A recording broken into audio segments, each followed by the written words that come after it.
you have to know yourself first. And you have to be able to verbally articulate it so that you can actually give something to your partner. But you can't get mad at them if you can't even articulate your own needs in relationships and your own needs on the court. So we're going to force people here using this betterbeach.com/partner profile. This series of questions will help you lock in those answers so that you can be a better partner and a better player. There's no partnership that shouldn't go through this, or player that shouldn't go through this. Like, I think it's always funny when I talk about you and I. We've known each other now for over 15 years. And I think the first time that I know when I moved out to California, you and I were practicing a decent amount together. And even you and I had to have this conversation of like, hey, I perform a little bit better when you do this for me. Or it puts me in a weird emotion when you respond this way to an error, or certain conversations like that. It's difficult, especially most of the time when we're communicating on the court. A lot of people can take it as complaining. They're scared to do it because they don't want to seem like they're complaining too much, because nobody likes a complainer. But it's important because you're helping yourself be the best version of yourself. Kind of goes, like you were saying, on or off the court. Being able to have those conversations, being able to let that person know how you kind of work best. And it happens with someone that you've known, that you consider best friend, family, whatever. We even had to have that conversation. So if you're wondering if like, oh, I don't know if this is for us, if Mark and I had to do it, you should have to do it too. Hello, everybody, and welcome to the Better at Beach podcast, where we talk about everything that helps you get better at beach volleyball. Today, we are going to talk all about everything you have to answer before you play a tournament with your partner. People, coaches, players don't talk about these things enough. They don't talk about how important these conversations are when you are just about to play with somebody, or you're about to practice with them, or you're getting into a tournament for the first time. There's a series of questions that you absolutely have to answer, and you have to know the answers to just to play with them. And that'll help you match up and be competitive during the tournament, during the practice. It'll make things much clearer for you so that you can compete better and you'll be a more effective team. So again, this is the Better at Beach podcast. My name is Mark Burrick, and as always, my co-host, Brandon Joyner. Brandon, what's going on?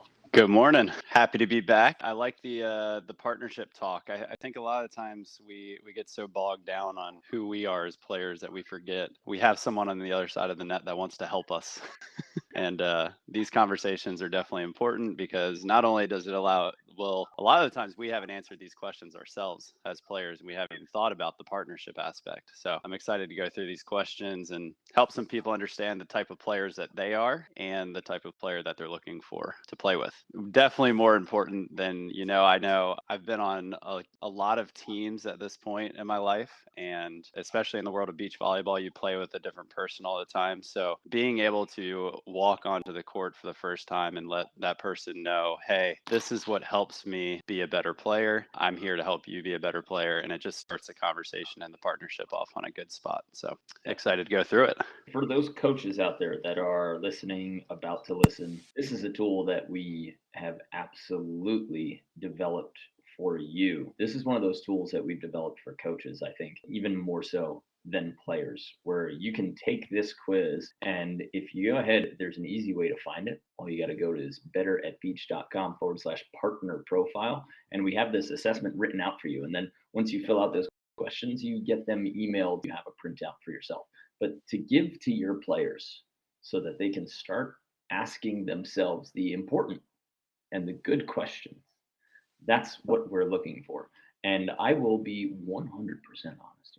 I took a lot of these questions when I was going through marriage counseling and diving heavy into like how to be a good husband books. A lot of these questions came up, and I know that I was supposed to be, focused on Janelle and how to create a better relationship, but my mind kept going to, this is going to make me a better player. This is going to make me a better beach volleyball partner. It's going to make me a better coach.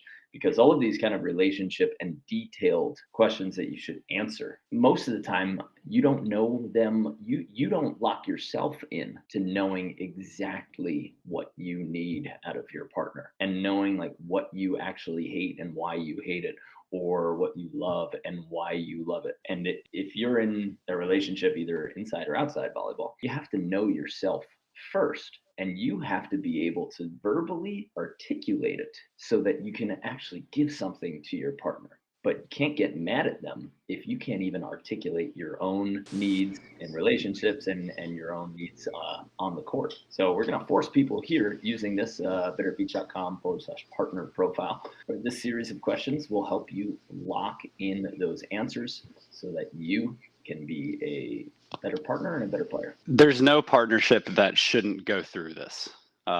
Or player that shouldn't go through this. Like, I think it's always funny when I talk about you and I. We've known each other now for over 15 years, and I think the first time that I know when I moved out to California, you and I were practicing a decent amount together, and even you and I had to have this conversation of like, hey, I perform a little bit better when you do this for me.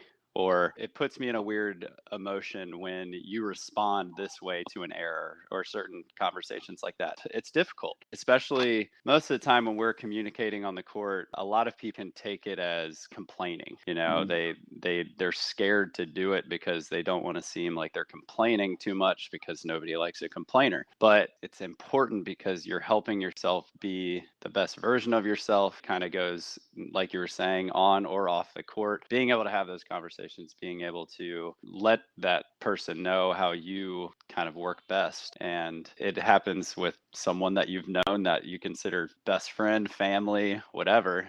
We even had to have that conversation. So if you're wondering if like, I don't know if this is for us, if Mark and I had to do it, you should have to do it too. Absolutely. All right. There's a lot of like kind of gossip words that we're probably going to skip over. At the time of recording, we are, I think, 2 days away from hearing the list of cities from the AVP. We don't want to get into it for a long time here. I'd like to get into these partner questions, but I'm excited and worried. I have very admittedly been disappointed a lot by the pro tours, and I know that I haven't done my part to attempt to start a pro tour. I haven't sat in on the meeting saying this is how we're going to do it, and I hate people that complain and don't do anything about it. We're growing our own thing here, but what I do hope for the future of volleyball is that when I looked at the prize money from previous years, and I said, okay, if one team finished first, and then one team finished second, and then two teams finished third in every single tournament, who would at least make minimum wage? And the bronze medal winning teams, if you finish third every tournament, you get minimum wage. Everybody else is far below that. So there's an entire league, an entire segment of that. And, okay, there are 2 or 3 teams that are finishing first through third every time, and they get a full-time wage.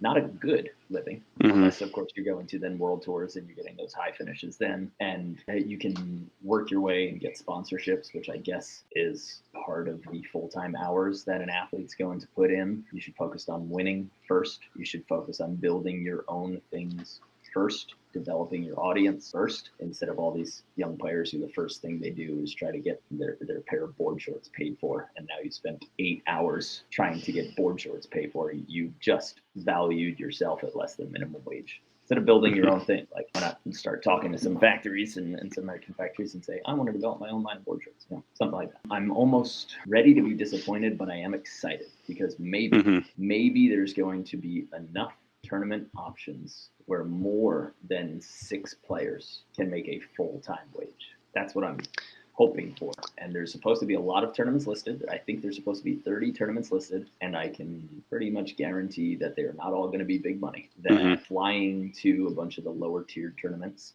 is going to be, shall we say, break even if you win first. So I don't know. I just kind of wanted to air it out, and maybe people start talking in the comments, but I'm excited, but I'm not too excited. I'm not getting my hopes up because all of the advertisements from the AVP, they said more locations, more tournaments. I did not see more money in their marketing. It's always hard because I think that money aspect, that's always been what's been the build or fall of the AVP, and it's weird. I feel like we're in a weird spot in the sport where it's growing so fast in certain aspects across the country, across the world. But all of a sudden, these pro stops, whether you're talking about the FIVB new format, which has a lot of interesting feedback on from the players. Terrible feedback. Yeah. And or the AVP, where it's kind of just been surviving for the last couple years. It's just weird to see a sport grow so quickly and so fast and so stable, and then the professional side of it is just kind of non-existent, or it's not showing growth. Yeah, it makes way more sense for somebody to develop a club than it does for them to pursue a playing field. Right. Like Yeah. way more sense. Yeah, it stinks because unless the money can be matched, and hopefully Bally's is onto something, and they're figuring something out as far as more stops. Maybe that means more television, more marketing, more visibility. That's what I'm hoping for. But the professional side of a sport can't be considered a hobby, and it is by so many people. The large percentage of people that play on the AVP, it is just a hobby, and that's including some of the players that are in the top or in the main draw automatically. So yeah, it's just tough. But I'm keeping my fingers crossed. I'm staying positive. I think that they're going to come through, and we're going to be pretty happy. So, and regardless of the fact that we haven't had tournaments in the past couple years, I know that a lot of people are excited to be training full time again. People are excited to travel. People are excited to just go to these tournaments, and that's why I play the sport. I love those tournaments. They're so much fun. So yeah, we're gonna get out to a lot of them. You'll see our tents out there, and get that going. Let's get back to evergreen content, shall we? Let's do it.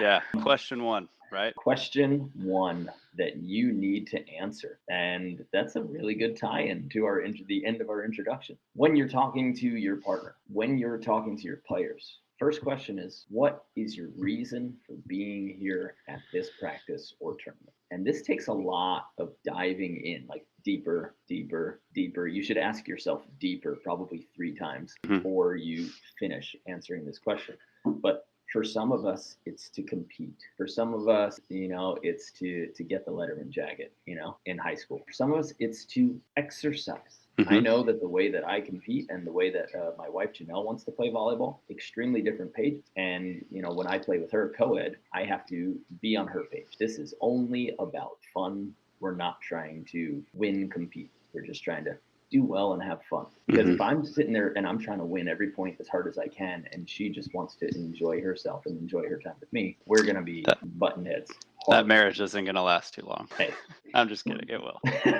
I've seen you guys play co-ed. It's extremely fun to watch. For everyday tournaments too, for everybody who's out there playing in A, playing in AA, even open, some people just want to be there to play, laugh a little bit, get exercise, get fitness, and some people are there to win, to learn. Some people are there because they hate the rest of their life, that they're looking for an outlet. Escape. Yeah.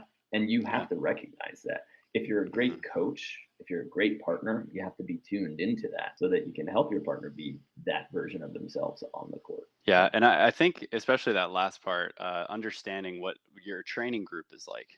Because especially here in Hermosa, where we have these classes, we have a competitive class for men and women. And there is, even within that class, the skill level isn't too big is in change, meaning they're all the same players. But some players are just out there to get their morning going, get that morning sweat, work out the kinks so they feel good throughout the day. Some people are there because they want to get a certain rating throughout the summer, and some of them are very focused on playing in tournaments, so it's just being able to answer that question and understand what your group is like is huge, because it can mess with your mindset a lot. If you're that very serious person that is training for tournaments and you get teamed up with somebody at a training session that's consistent, but he's there or she's there for a little bit more fun, then that can definitely affect your mood. So, but if you can understand why that person's there next to you and then match it with what you're doing, then that's where growth happens. Yeah. I think anecdotally, my most successful partnership in terms of finishes and what we did and the amount of time we stayed together with Kurt Topple. And Kurt is an unbelievable freak athlete. I mean, in his prime, 6'9", close to 39 inches, maybe 40, maybe hitting that 40-inch vertical, All-American 4 times in a row. The guy who was leading us, Matt Davis, old Virginia buddy, he said, you have to understand this about Kurt. He is out there to have fun. And if he starts smelling that it's kind of like hard, responsible work, or that it's going to take away from his entrepreneurial and money making endeavors, he's going to drop it. This needs to be a fun endeavor for him. So I had to change my whole attitude during practice with him from my hardcore face. You have to go. You have to dive for everything. You have to treat this as a job. To I need to let my partner giggle and chat all warm up and all practice long. Like, he knows what it is to be a high level athlete. So he does do all the diving and everything, but he wants to have fun. So I can't let it bug me when I'm going through my warm up and getting out of breath and he's literally telling his best jokes that he found online But that balance, it would have ruined it had I not known what he was there for. And we wouldn't have lasted as long as we did. And knowing that that's what he needed, and he knew what I needed. He knew what I was there for. He didn't have to give me jokes. I didn't have to give him jokes. I just needed to let him have his time to work hard, and he allowed me to work hard. I need to allow his time to joke and to laugh and to socialize. Right. You can be yourself, and you can allow your partner to be yourself, but you both have to acknowledge it. And that's what that first question is all about. It's a questionnaire on betterbeach.com/partner profile. It's the very first question. What is your reason for being here at this practice or tournament? And as a coach, when you know that reason, you can help lead your players better. Yeah, and players, you need to make sure that your coaches know that as well. That's something that we've been talking a lot about at our camps recently. Is when you get to a coach, be okay with letting them know, like, hey, I like the feedback you're giving me, but let me work for a little bit. They need to understand how you learn, what makes you go, what makes you stop, all those things. So it's an open communication. Question two. What is the best thing to do to fire you up at the start of practice or a match? This goes along with that reasoning. Some people like to get hit in the chest, just start slapping my chest. I actually took my indoor team in Oslo through a slap fest, and everybody got to play chicken with just slapping each other across the face. And it was a pro team. There was like one drop of blood, which got a little crazy. And I was like, okay, are we all ready to go out there? But we came out of that locker room with the highest energy that we ever have. Now, am I saying that everybody needs to slap each other before playing volleyball? No. But that team and a 15 and under team that I coached in Brooklyn loved the slap game. I bet they did. Any chance they have to hit someone? Then they just started like it's probably not approved of if you're a club coach or a high school, middle school coach, or a coach of kids in general, or even adults. It's probably not okay to say that you should slap. We do not condone the slapping of players. Thanks, HR. Yeah. But there are different things. Like we talked about, like Kurt, he wanted just to stay loose. That was his thing. We played with Sean Powell, who was an All-American in college, or I played with him, and then he left that year. But before the game, he hid himself in a towel, in his own darkness, and he stayed there for 3 to 4 minutes. He got in his zone. Now, somebody walks over and they start interrupting your zone when you're trying to visualize. That's going to be a problem for somebody who likes to visualize in silence. So you have to know for yourself when you're starting a practice, what really gets you going? Do you play well, lit up, fired up, excited? You play well calm? Is it game planning? Is the idea of strategizing before you do that or talking about what you're about to do? Does that get you going? Some people, they hate that part. They hate talking about what we're about to do. Usually those people are a little too inexperienced because talking about what you're about to do is uncomfortable because it requires using those brain calories instead of just going out there and swinging. Thinking is hard. Yeah, for sure. If you're going to get to the next level, ideally you are having some form of plan or strategy as you go through your game. So, Brandon, what's the best thing to fire you up at the start of practice? I'm one of those lighthearted. I want to feel happy. I want to feel the rhythm of the DJ playing really good music. I want to start feeling my head bobbing before I even realize it, and I want to start kind of getting the crowd involved a little bit. If I can kind of lighten myself up and take in energy from the crowd, take in energy from the DJ, whatever, if we have one, or someone's just using a speaker, especially at practice when we just play music. I like to feel like I'm grateful to be there and excited to kind of get to show my work, and then also just get to be a part of the sport. Would you say that Definitely a then lighthearted music is person. would you say that music is an important part of your warm up? Because you said DJ, like that was one thing that I picked up Yeah, on that I heard. I definitely like.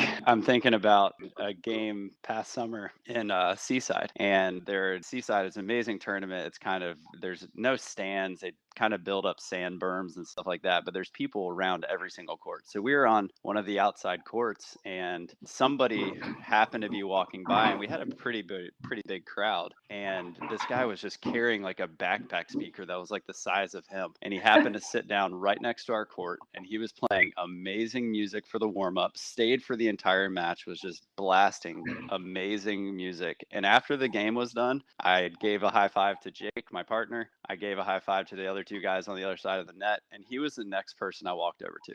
And I was just Nice. like, "Thank you so much for playing that music. You have no idea how much energy that brought me." And it was probably one of my best matches of the summer. So yeah, I think that music energy and kind of getting to a little vibe definitely helps me a lot. For a lot of people, their music, statistically between 120 and 160 beats per Hmm. minute in terms of music, but music that you enjoy, it actually increases your athletic output for a lot Yeah. of people. Not for everybody, but statistically it's true.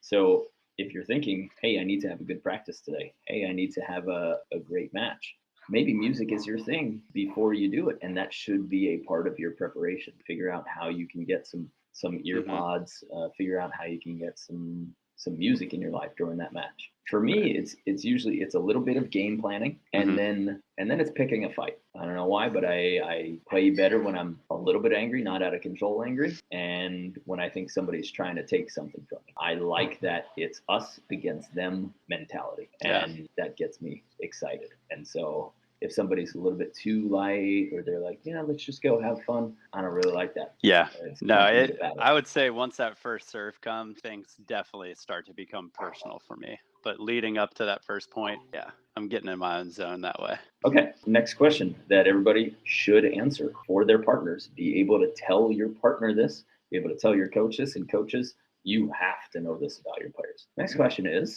what is the best pick me up? What's the best thing to do for you when you're in a slump or you've had a string of errors? We all do it. We all get blocked twice in a row and then hit the next Hmm. ball out of bounds. But how do you get me out of that? And this is one of those that definitely requires a lot of thinking because you got to go back to past performances and think about what you don't like and what you do like and what you need in that moment. For me, this is something that I've focused on a lot in the past. I've realized that my partners are there to help me, So if I get into a slump, I one of the things that has helped me out in the past is I love it when partners come up to me with the ability to encourage me while Mm-hmm. also offering help, Say, "Hey, let's get this pass. You got this pass. Look for me to be an option. If not, I'm giving you a perfect set. We got this."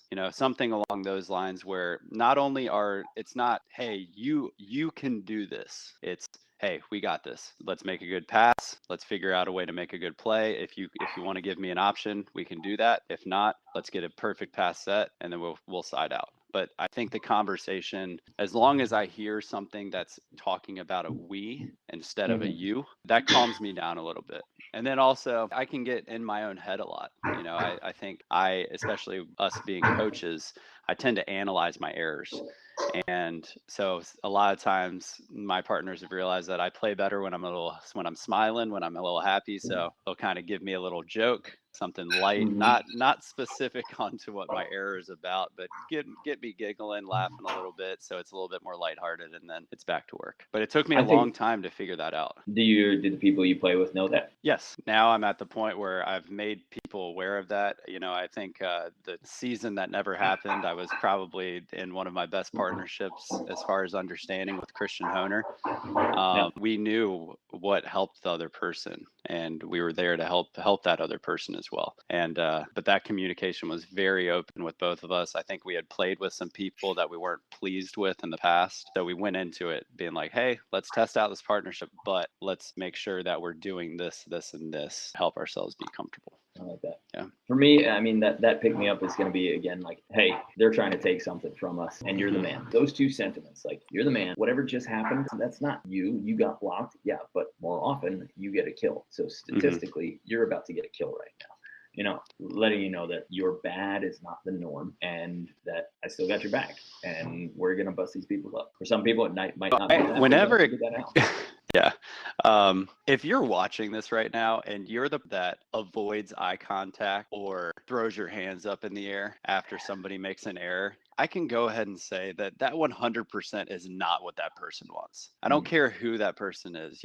I don't think that there's a person in the world that says, when I hit the ball into the net, the first thing I want to see in order to get back on track is turn around and see my partner not believing in me. That's what, so just keep that in mind. We know we have a common goal, but at the same time, it's a common goal. It's not someone letting you down. And there were times where I thought I hid that, where I had that reaction I thought I couldn't control and I just kind of did it, but then I immediately bounced back into something positive. Mm-hmm. But even that little second of letting go of your control is going to be an issue for someone. You have to have that physical control, the visual control, so that your partner still has that faith in you. So let them screw up, but don't throw your hands. If it's something that you talked about, that they made this mental error and they're not doing what you talked about, or that mental decision or strategical decision, you can lay into them a little bit. There's something totally okay with holding people accountable for what they've said and what you've agreed upon, right? But if you just start yelling at them for something that you never talked about, that's something that you talk about first. And then after you've decided that this is how you're going to do it, then you have to put that pressure on. I think there is room for pressure and that people have to feel it. But again, like you said, it's nice when they put pressure on you because they believe you can do it. When it's not coming from, this is your fault. It's hey, we said we're going to do this, so do it. And that, funny enough, that kind of leads us into our next question, which is, what is the worst thing to do for you when you're in a slump, had a string of errors, or you're not feeling well or feeling confident? So for me specifically, I hadn't even looked ahead at the next question, but apparently that's something that is very strong with me. I think it's just, the worst thing is for me to feel like you're questioning me. We signed up for this tournament, so believe in it, believe in me. We're already here. You send in question mark signals or I think, kind of going back to what you're saying, I think a lot of it just has to do with energy. I truly do believe that we can feel energy, whether it's positive or negative, when you're around people. There's a reason that when you sit down with a stranger and the conversation feels easy, that's a very good energy that you're saying, hey, I want this to last longer. So when you're playing and you're in a game and all of a sudden your partner's energy kind of goes away from being normal or positive to now where it's starting to feel a little negative, or they're just questioning you, then that has an effect on you. And so I think for me specifically, that's my biggest slump. If I feel that, then I'm unfortunately admitting for my own stance that I'm on my way down. It's hard to come out of that if I don't have my partner believing in me as well. Biggest turn off. So, okay, so we're still on the worst thing that you can do. Yeah, we kind of already covered it. We jumped ahead a little bit without asking the question. But you definitely have to know what you hate so that you can avoid that. And people have to know turnoffs. If you're in a relationship and your partner doesn't brush their teeth, might be a turnoff for you. Yeah. But maybe they like stinky breath. You don't know until you ask. But and right now we're concentrating a lot on negative side of that, but that can also go the same way as positive. We've had a couple of I remember one of our first camps that we did in Florida. I think it was last spring. We had a couple coaches out there, and one of our feedback from one of the players was that our coach was overly positive. It was too positive. She felt like she was nice. It felt like the coach was coaching little kids, and and so it's kind of interesting that I'm over here talking about how I need my partner to be positive. I need them to be even keeled, not show me negativity. But some people are like if you make an error, Mark, and I'm like, hey, Mark, come on, you got this. You're the best volleyball player I know.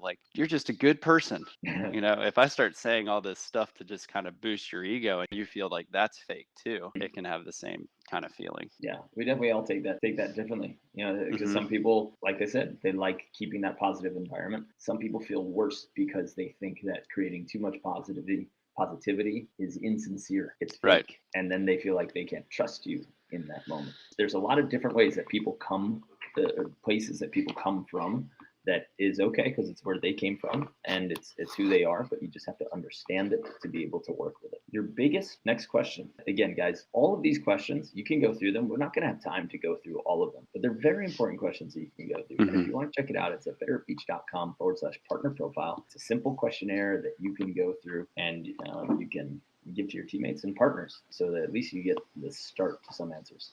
And it is a project. It is being able to write down and think about and say all of these things, but it will pay off because all of a sudden maybe you'll start discovering that you're actually not player X, or you don't play well when you're fired up. Maybe you play better just when you're calm and confident. Maybe it wasn't the fire that got it for you. Maybe it was just because you're fired up on a day that you happen to get 9 hours of sleep for the first time. Very true. Next question is, what is your biggest turn off at a practice or a match? And I'll tell you right off the bat, it is seeing somebody not go 100% for a ball, for a dive, or so it's either that for me, or somebody saying, hey, that was a lazy play. I don't know why, but for me, lazy is a trigger word. And if you try to accuse me of being lazy, I will immediately hate you. I will hate the environment. I will know that you are wrong. And I don't like when people say that. I never liked it when coaches said that. There's a coach at University of Delaware football who called me lazy because the first 4 laps I didn't finish first. What he didn't realize, and I finished first on the 5th lap, we didn't realize was I lapped the 4 people ahead of every time we did a lap. I passed one person in line, and he was like, why are you being so lazy for the first 4 if you could have finished first this time? I was like, I finished first every single time and you aren't watching. And I think I still haven't forgiven him. Yeah, I can tell. We need to send a little handwritten letter. Anyway. Yeah. So turn off is definitely seeing laziness or being accused of laziness. That's a surefire way. Trigger me in a bad way. Yeah, I would say mine comes down to commitment. You know, I know some people have their days where maybe they're not feeling 100%, maybe their body's not feeling great, but as long as I can tell that you are committed to getting better yourself and getting our group better that's there that day, then I'll let a lot of things go. If I start questioning you, like you're kind of walking into drills, it looks like you don't want to be there. That's one of the things that I don't like. I have said a lot of times that it doesn't matter if I'm practicing with 4 people. If I feel like somebody doesn't want to be there, I will ask them, hey, do you want to go home? Here's your out. You can leave right now. And it's a bold strategy. I think that's something that I do have a little bit of a quick fuse from time to time. And that is one of the things that definitely gets me going. You know, I want people to be there. I want people to want to be there. If there are times where I feel like I don't want to be there, I try to tell people, I'm like, hey guys, sorry, I'm not feeling it today. I want to be here for you, anything that you need me to do, but it's happened. I remember last year when I was hurt, it happens from time to time, but it's definitely one of my big turnoffs when I show up to practice or a match, when I feel like the other people or other person doesn't want to be there. Next question. What is one positive thing that you know and promise you can always bring to your team? This is what you fall back on to do well when nothing else feels right. You know, it's something you have to hold yourself to. It's something that your partner should be able to hold you to. A lot of these things are controllables, like going after every ball, positive speech, positive body language. Those are things that you can absolutely control, and you have to pick controllables. So you can't pick something like pass well, because that's something that everything's going wrong that you can't control. You can't say set well, whatever. You can have faith in that. You can have confidence in those skills. But this is one of those questions that you need to absolutely pick a controllable. So one positive thing, whether it's speech, whether it's staying at the same emotional level in terms of your verbal and in terms of your physical, or in terms of your physical. Because some people aren't talkers, present with their body. So you can rely on me to be stable, or you can rely on me to always bring energy. I would say that Casey Patterson is one of those guys that you can always rely on him to just bring energy nonstop. Taylor Crabb, quite different. You can rely on him to be the exact same stoic, calm, confident dude through the entire match. He'll give you a couple like more harder high fives. About it. A stare down here and there. Yeah, and that's his like being fired up. Quite different than Casey's. Yeah, I think this might be one of the harder questions for someone to answer, especially when you take out skills. because a lot of us, when we head to practice, all we're thinking about is getting better at a specific skill. But I know 2 years ago, we were the season, the training before the season that never happened. We'll just keep referring to it back to that. But I got invited by LT to train in his training groups here in Hermosa Beach, and they were phenomenal. They were fantastic. The players that I was getting the opportunity to play with were amazing. And at that point, I hadn't played volleyball in a long time, but LT was great. He kept telling me to come out to the beach, and it didn't matter what my play was like. So one thing that I decided to focus on was, you know what, I just want to make sure that I'm maintaining a good energy, and I'm trying to be as positive as I can when I can. And it was kind of cool because I saw, not only did I see my play rise pretty quickly because I was in this kind of good mood all the time, but I also realized that a lot of the other players, I could be completely wrong, maybe I don't know how to read a room, but it seemed like a lot of the players started enjoying me being there a little bit more as well. You know, I wasn't this underskilled player because I was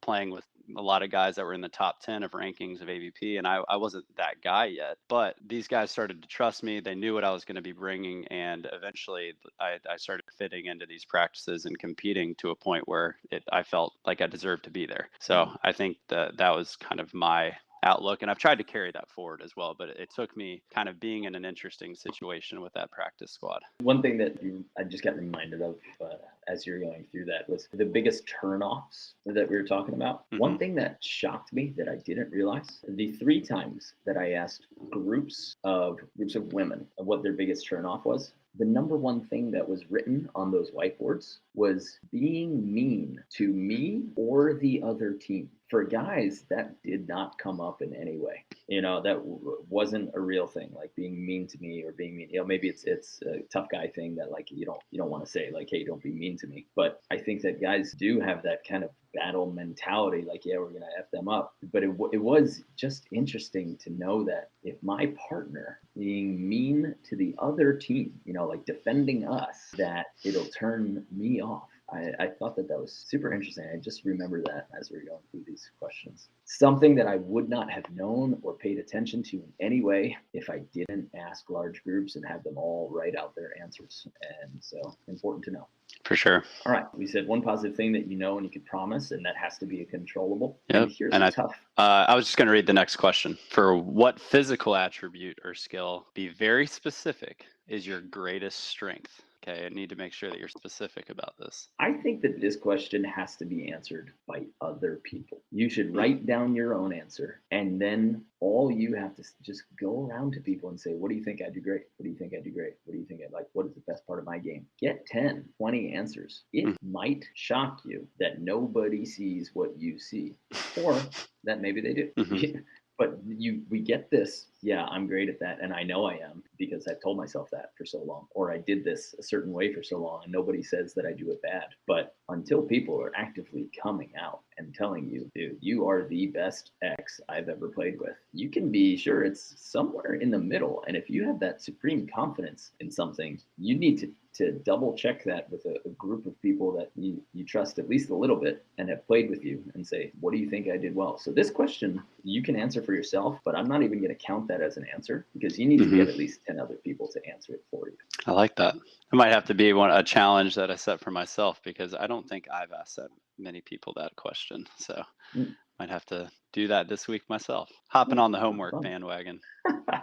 So greatest skill or physical attribute, this should be answered by other people or your teammates, or hand it to your coach and ask them what they think. And it might not be on the same page as yours. Next question. What physical attribute or skill do you most want to improve right now? This is really important for partners to talk about. Because, Brandon, if I'm talking nonstop about your block moves and you're only concerned for the next 2 months with getting your hitting percentage up, I'm wasting my breath. You're hearing commentary on stuff that you have no desire to hear commentary on. And now we're going to have friction because I'm helping you improve this, but I'm not realizing that you don't want any help improving. You don't care about it at all. So you have to have that conversation at a match and at a practice of say, hey man, what's getting better today? What are you focused Mhm. on? And if you can't answer that singularly, then there's a problem, because it means that your practice isn't focused. Right. And this doesn't have to be your weakest point of your game every time you answer this. Like this, I Right. think this is one of those questions that the answer probably could change every practice, every week, every month, whenever you're showing up, because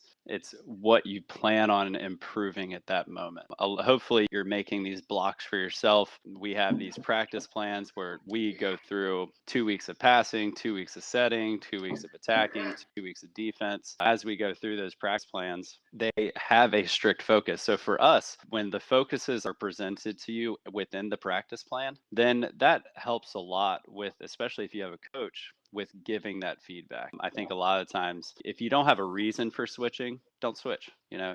There's a reason that you're doing it. But also if you show up to practice every single day and you don't have this idea of, oh, let's do these type of drills today so that I can get better at my focus, then you're doing practice backwards. I know we've talked a lot on here about our practice plans. We do have them online at betteratbeach.com/practice plans. We also have a free drill book. If you are that person that has never done an organized practice, I dare you take 1 month and do 2 guided practices a week, and then come back to me, send me an email, let me know how much better you've gotten in that month. I can promise that you will see improvements. And I think it's one of the biggest things holding people back. So, Yeah. For all those people out there who struggle in their groups in their neighborhoods, finding players who want to train instead of play. And I get these texts a lot. I just can't find anybody who wants to train, who wants to practice. Here's what you have to do. To whatever group you are a part of, a Facebook group or a WhatsApp group or a meetup group. If there is not one in your neighborhood, you need to start one. Simple WhatsApp group. Just keep adding people one by one. But you need a separate group for all players, and you need a separate group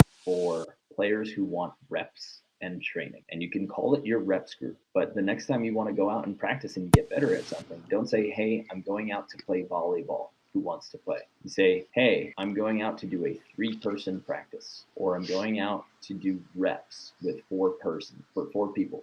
No playing, just reps for 1 hour. That is the way to start framing that. And then you can start, send out those messages. Who's interested in like rep sessions, so that you don't have that temptation to play and you've set it ahead of time. But if you don't have that Facebook group, if you don't have that WhatsApp group or that meetup group or even a simple text group, start it and make sure that those are separate entities. That I thought I had a missing finger, but I was holding on to rubber band. oh no, what the? I was like, Oh, that was great. Your honest reaction. Oh man, that was phenomenal. Wow. so sorry. Uh, Start those groups and make sure you're specific with the titling and the purpose of the groups, and yeah. it'll help you out. And now is a perfect time for you to do that too. Like, I think it's February and nobody is playing tournaments quite yet, unless you have indoor facilities that have been playing tournaments all year long. But most of us are preparing for the season. So the easiest way to say it is, hey, Mark, do you want to go out and get some training in this week? I'm not really ready to play because I don't feel comfortable about my passing and setting. Would you mind going out there with maybe one other person and just allow us to get our touch back before we start Yeah, playing? That's a really easy way to say it. And everyone's like, oh, yeah, cool. I kind of like that idea. And then you bring I the could do that practice too. plans. Yeah. And then you're kind of going through it. I just think people avoid that question and they just get there and like, well, what are we playing to? 15 or 21? Exactly.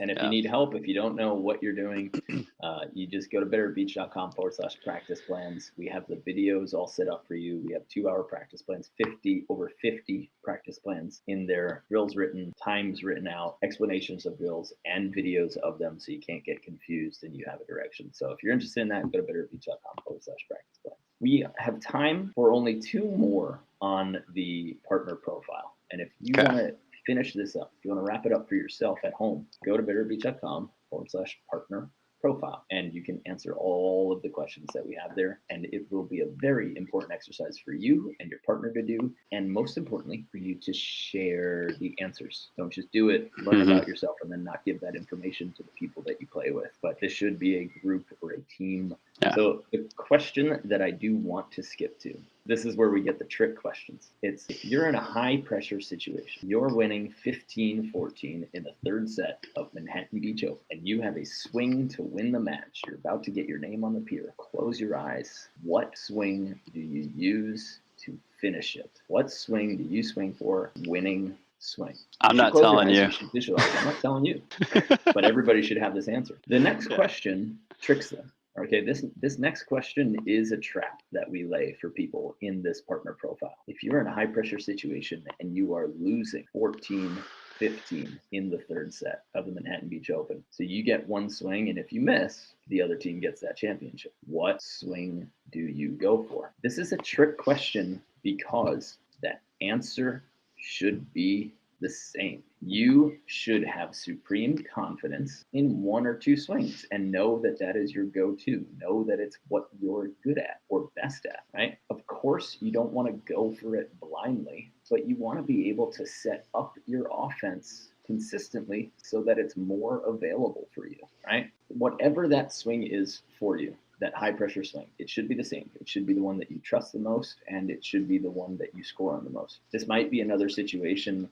where you ask people around you, because our view of ourselves is quite often different from what other people see.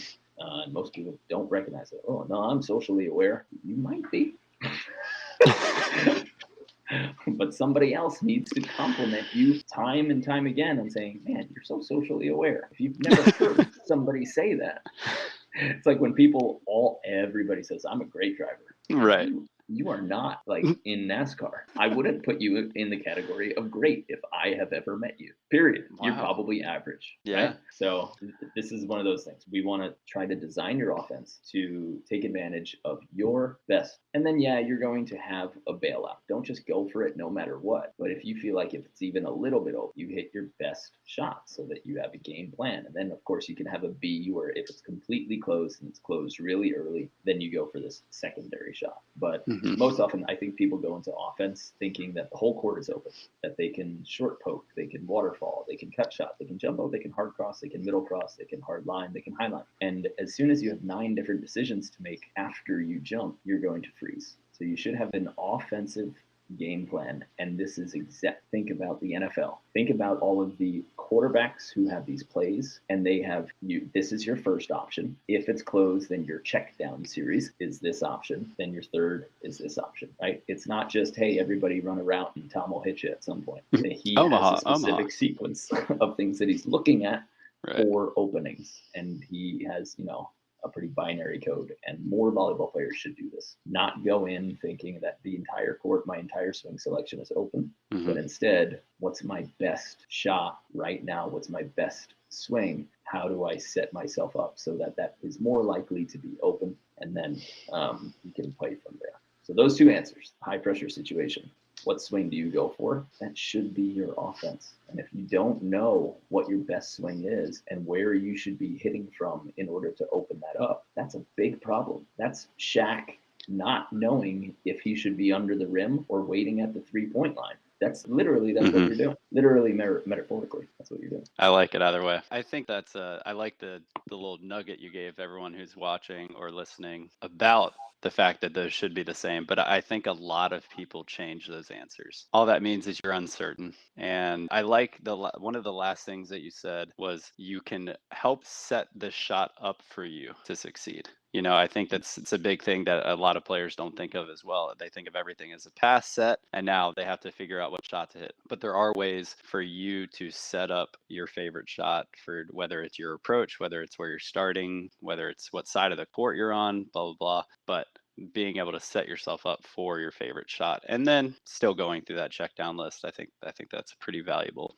piece of advice. Yeah, dude. Well, thank you. We don't have time for all the other questions on that partner profile, but again, guys, go through this. This is a free tool that we've made. I want to hear your thoughts on it. I want you to come back and comment and shoot me a DM, shoot us an email at support@betteratbeach.com and say, I think you should also include this. I think you should make this a printout so that we can give it to our players, because all of these are getting into a big, giant little performance journal that we're slowly, piece by piece, building and will be available later on for everybody to purchase. But for now, they're just free quizzes that you can use and learn more about your game, learn more about your partner's game. So go ahead and explore it. Again, it is betteratbeach.com/partner profile. Fill it out. Let me know what you think. And the best way to do that is to go ahead and comment in Volley Chat, Get Better at Beach Volleyball. That's our Facebook group. Scott like 8,300 members. Good flowing Facebook group with lots of information. So hope you guys enjoyed this little session on the questions you need to answer before you step on the court. And there's a lot more of them in that profile, like perfectly describing in detail your perfect set. You have to put exact numbers to that as well. I think that is a crucial exercise for everybody. Where do you want your set? How high, how far from the net, etc. So this will lead you through it, and I hope you guys like it. Yeah, I think some of these questions are going to be difficult for people to answer. But if it is difficult for you, that just means that it's the most important question that you need to have answered. So hopefully you guys use that tool. Sign on right now, betteratbeach.com, partner profile. And it'll help you understand yourself. And I guarantee you, once you start understanding yourself and your partner a little bit more, that will definitely translate on the court. Yeah. And if you're in a relationship or something, translate them from volleyball back to the relationship. Find out the worst thing to say to your partner when she's mad. Find out the best thing to say to her when she's mad, or him. Right. It'll help you there too. Trust me, it'll help you there too. A couple time for some questions? Yeah, I think we got a couple minutes. Maybe cut it down to 5 to 8. And for everybody else at home who's not staying around for Q&A, we'll see you on the sand. We'll see you on the sand.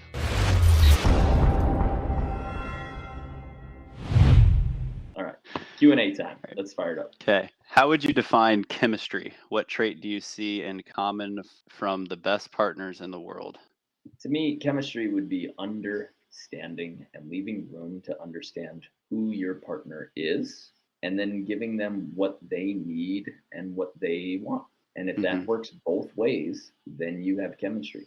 But when you're consistently trying hard to change who your partner is, and they're not on that same path, they're also not trying to become what you're trying to make them, you're going to have a lot of friction. There will not be chemistry there. So I think it's when you're trying to move in the same direction, that direction is not just winning. It's not as simple as that. It can't just be everybody wants to win. Of course they do. But it's saying, all right, what does my partner need? What does they want? And can I give it to them? And does that work in reverse as well? It's good. My high school players asked if we will allow them to pick their partners, and frankly, I think they should, since I don't know the day-to-day personalities, connections they have. Does this make sense, or do you recommend coaches pairing up partners? What they do at the college level, I'd imagine coaches may pair them. I think you can go both ways with this. I think that there are some points within your season and practices where you as a coach should pair your players with partners that either you think complement each other well, or just for an experiment. I think especially if we're talking about high school, all these players are still in such a point in their volleyball life and life in general where they don't know anything about themselves. And any moment that you put them in where they have to kind of go through those struggles and the only person they can look to is themselves or their partners to come out on the other end, then that's where a lot of growth happens. Obviously, whenever we're getting into competitive stages, if we're talking about high school and even into college, I think the coach is going to have the final word on who should be playing with who to make sure that that school or organization is competitive and winning, because that's the coach's job in a nutshell. But I also think that players have the right to voice their opinions and let you know as a coach who they play better with and who they feel comfortable with.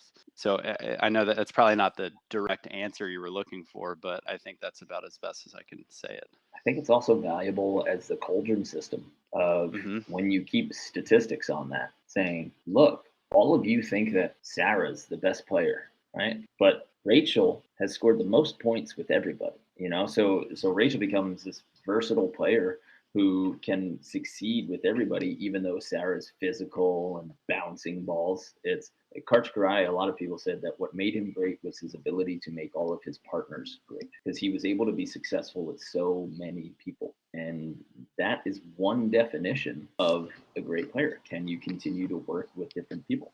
Now, would Michael Jordan have been Michael Jordan without the rest of the Bulls at that time? We don't know. We just know that together they were a perfect unit. But he definitely didn't have the same success that he did when he didn't have that crew around him. He was still a great player, but he didn't have the same amount of success. So the people who can play with multiple people will be better over time. but it might surprise you. And so keeping those statistics, if you're a college coach or a club coach, keeping those statistics and then measuring out those wins in KOB formats, that'll definitely show you some value, and it will be a tool for you to give to your players and say, look at who made everyone better. Mm-hmm. Yeah, evidence is always going to help, especially if you're in the high school world or middle school world and you're dealing with parents. The only thing that you can rely on is your statistics. If you start bringing your opinion into it, if you're the only person that watches practice, you don't take any results or any stats throughout practice, and then Sally's mom comes up and asks, "Why isn't Sally playing on the first team?" And you say, "Well, I think she's underperforming compared to her other players." That's where arguments happen. But if you can say, "I have the statistics to show you at our practices, this is where she ranks," that's a really quick way to take any opinion out of it, because that's when parents get a little voicey. And for good reason. If you don't have any evidence to back up your thoughts, then parents deserve to be giving you a little lip. All right. I was trying to see if we could get another one without it being. I love Mark to death, but I was hoping I'll see if we could share the wealth a little bit. But Mark, you're in luck. Best practice plans ever, says Carl Weedman. So I know Carl's been a part of our beach volleyball mastery program, and he signed up for a few of our courses. He said he loves the practice plans, so that's good. Thank you, John Doe, for calling us the goats. Love confidence. Hey, yeah, there you go. Rich O. Wilson asked, when attacking, when should I be looking at the position of the other players, and when should I be looking at the ball? A quick answer to that is on your step close. So when your arms go back, that's when you kind of, as you're taking off the ground from your jump, that's your final opportunity really to get a good clean look at the other side. You might want to look once at the start of your approach or right after your pass. That cues you into at least opening your peripherals. I think sometimes players pass and they start staring at the ball, and their mind just stays on the ball from that point. Whereas if you have the rhythm of pass, survey the court, at least now every time your brain has at least started to say, I need my attention over on that side. And then when you go through your approach, you're finding the ball again quickly. And then as you're taking off, or as you're in that step close when your arms go back, it's good to have that one final clear look. And as you're taking off, then your eyes will probably peel more towards the ball so that you can make that decision. But you should be making your decision upon takeoff. I wouldn't really wait and hang in the air until somebody moves, or if you do that, do it sparingly so that you're not delaying your shots and people don't see that you're slowing down and that they can delay, swat, or run 3s and 4s on you. But that's when you should be looking. When your arms go back, just as you're taking off, that's your final opportunity to really look. And again, the more you can stretch your peripherals and open your eyes up instead of just staring at the players and then just staring at the balls, it's going to be better for you, because then you won't lose sight of either one 100%. All right. I think that's all we got. No more questions. That was a fun one. Once again, if you guys are still sticking around and you haven't gotten on to take your own partner profile quiz, definitely do that. I think it will surprise you with the answers that you find about yourself and the person that you're playing with. It's more valuable than you know. I really like that episode. And guys, if you want to join us, as always, if you want to join us for a full year of coaching, we meet twice a week. You get access to every one of our courses, and we critique your video from either your at-home drills, your on-court drills, or your practices, and we tell you which drills to do. So if you want to sign up for that, you are more than welcome. That's at betteratbeach.com/coaching. That page should answer all of your questions. betteratbeach.com/coaching. We have clinics going around the country, and we are filling our calendar. So if you have a facility, a beach, and you know that you can get at least 12 people to commit for a full day, go to betteratbeach.com/clinics and fill out that form, and let's get started sending our coaches to you to run a really high-level training session some Saturday soon. All right? All right. Brandon, I'll see you on the sand. See you on the sand, bud. Bye, guys. Bye-bye.